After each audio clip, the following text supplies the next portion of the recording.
from your perspective, were you sitting at home watching the 6ix9ine thing unfold, just like, what the fuck is going on in my city right now? You know what? I was never bothered by 6ix9ine. Okay. You know, like niggas was offended by him. Dudes was really offended by him, right? I really wasn't really offended at all. I looked at him as like a little kid. When I met him, I was like, he give me like vibes like my son or my little brother, right? And I was just like, this is just him doing what he do, and I understood it.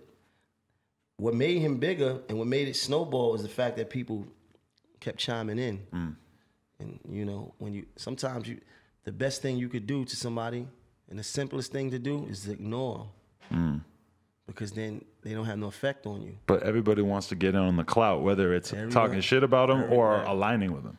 It wasn't too much aligning, though. It was a lot of going back at him. But then you see weird shit like, okay, somebody like Fat Joe got a lot of respect, not somebody who's going to affiliate himself with some weirdo, but then at a certain point, Fat Joe was like, all right, whatever. Like, this seems like it's really happening. I'm going to go interview him. I'm going to be cool with him. Yeah, and, you couldn't. You know? Yeah, I met him. I 50, met him. 50's another dude. Yeah, might not have fucked with him at first, but over time. Yeah. You couldn't deny. Listen, that was all gas, no brakes. You couldn't deny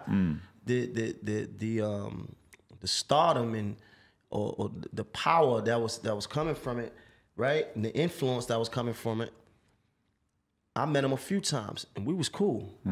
We was cool. What up, boy? What up? I mean, you know, I would talk to. What up, blood? Yeah.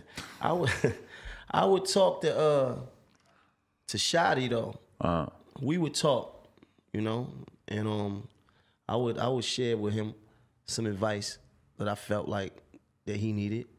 You understand? I would tell him that I felt like he needed to focus on business. You know, keep it all business, because this is the industry. This is not the streets. And I know what it feel like to be coming out of the street trying to still have one foot in. Once you get out, once you get a shot, you got to commit to it. You can't do both. You cannot do both. You saying Shotty still had both feet, one foot? It's hard not to though. You coming right off the block, and that train was moving fast.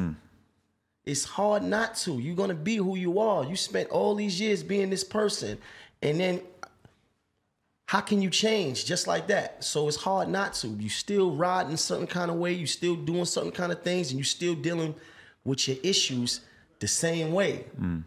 So, and you not having full understanding that they not going for this in this industry. It's not gonna happen.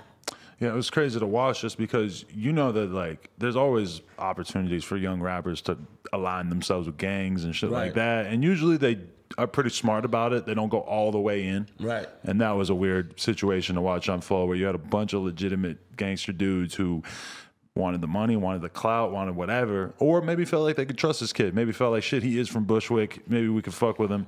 But they all learned a really fucking tough lesson. Well, they were looking for what a lot of people looking for, a way out and a way in. You know what I mean? A way into the game and a way out of the streets that they had been in all that time. But it's how you deal with it. It's how you deal with the success.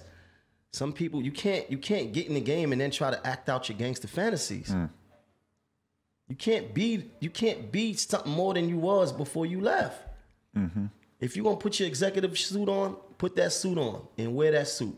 If you're gonna put your rapper shoes on, be a rapper, wear that suit. You understand? All that other shit, it's gonna have a time limit. It's gonna run its course, and that's what we saw.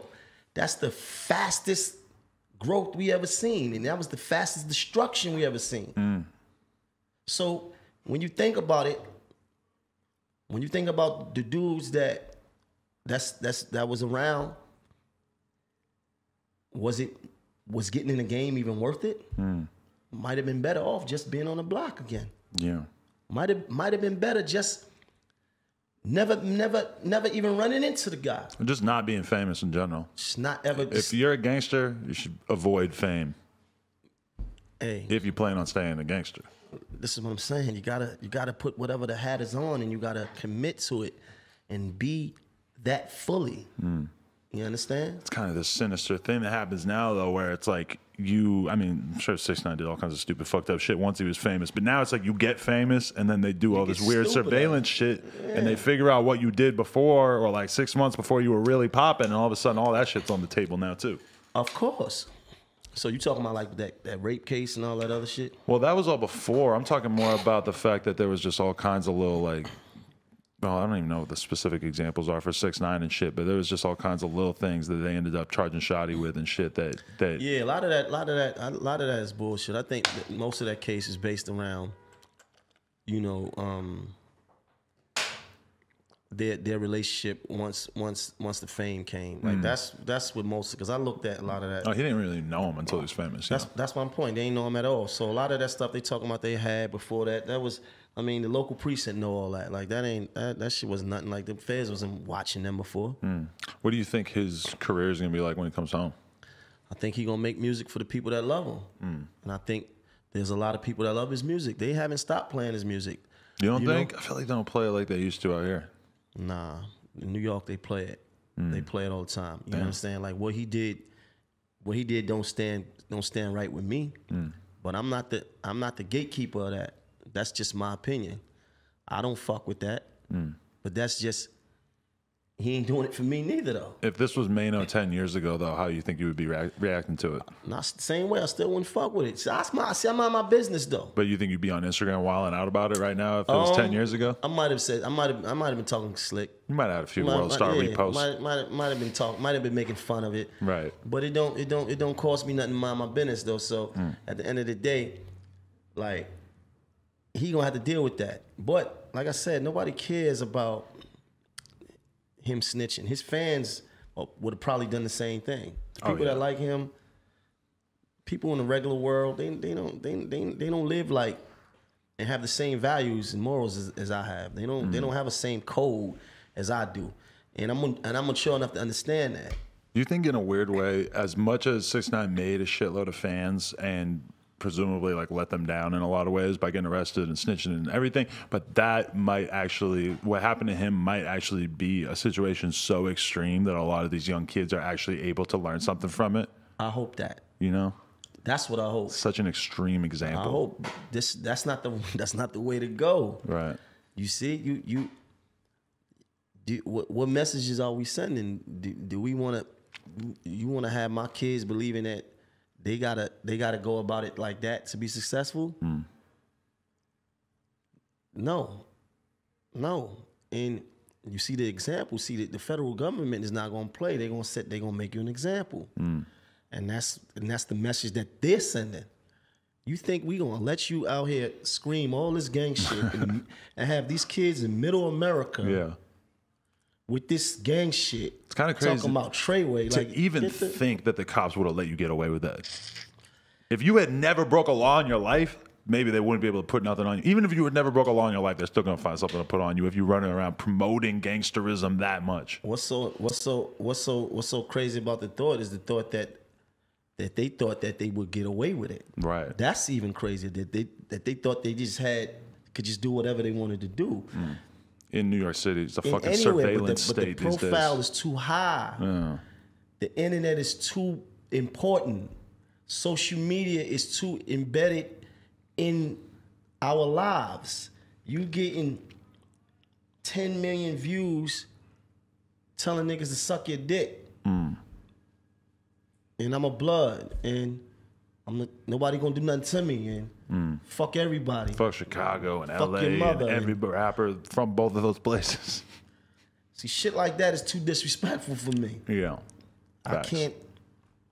What could you do? Like, it's like, God damn, buddy. Let me ask you this. Did you hear about Farrakhan getting banned from Instagram? Unbelievable. Disrespectful. Why? Because he speaks the truth. Because whether you like it or love it, like if you really listen to Farrakhan, if you really listen to what he's saying, a lot of what he's saying is just common sense, though. You understand? When he talk about opposition is a blessing, having opposition is a blessing, he's saying that when you have opposition, it forces you to see how strong your will is. It tests you to see how you perform under stress, right?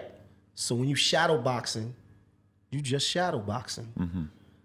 But when you fighting a whole nother fight, when it's a fighter swinging back though, right? That tests your strength though, mentally, physically, everything. I like to listen to Farrakhan. Mm-hmm. I like a lot of the things that he say, because a lot of the things that he's saying is prideful for black men. You understand? So the fact that what made them do that though? I think in general it's just because he said things that they considered anti-Semitic. Like what? I'm not sure, but I believe that he said things where he sort of referred to Jewish people as like rats or something. I'm pretty sure that there's a larger context of exactly. You understand? Like there's a larger context. Then you have these groups. You got anti-Semitic groups that have Instagram. Right. Right. I forget the names of a few of them. No, but I mean, there's all kinds of Nazis on social media. Exactly. Yeah. So what are we doing?